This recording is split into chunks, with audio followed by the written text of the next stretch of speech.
ভারতের হিন্দুত্ববাদী মোদী সরকার যে নাকি গুজরাটের কসাই ছিল, সে আবার মুসলমানদের বিরুদ্ধে ষড়যন্ত্র করছে, একের পর এক মসজিদ শহীদ করছে, মুসলমানদেরকে হত্যা করছে।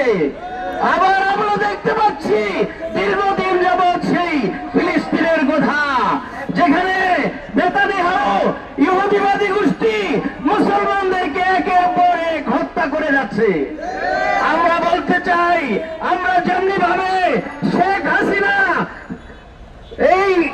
এই কুলাঙ্গারকে আমরা বাংলাদেশ থেকে বিতাড়িত করেছি, পালিয়ে যেতে বাধ্য করেছি, এমনি ভাবে আমরা কসাই মোদীকেও ভারত থেকে পালিয়ে যেতে বাধ্য করব এবং ফিলিস্তিনকে স্বাধীন করব।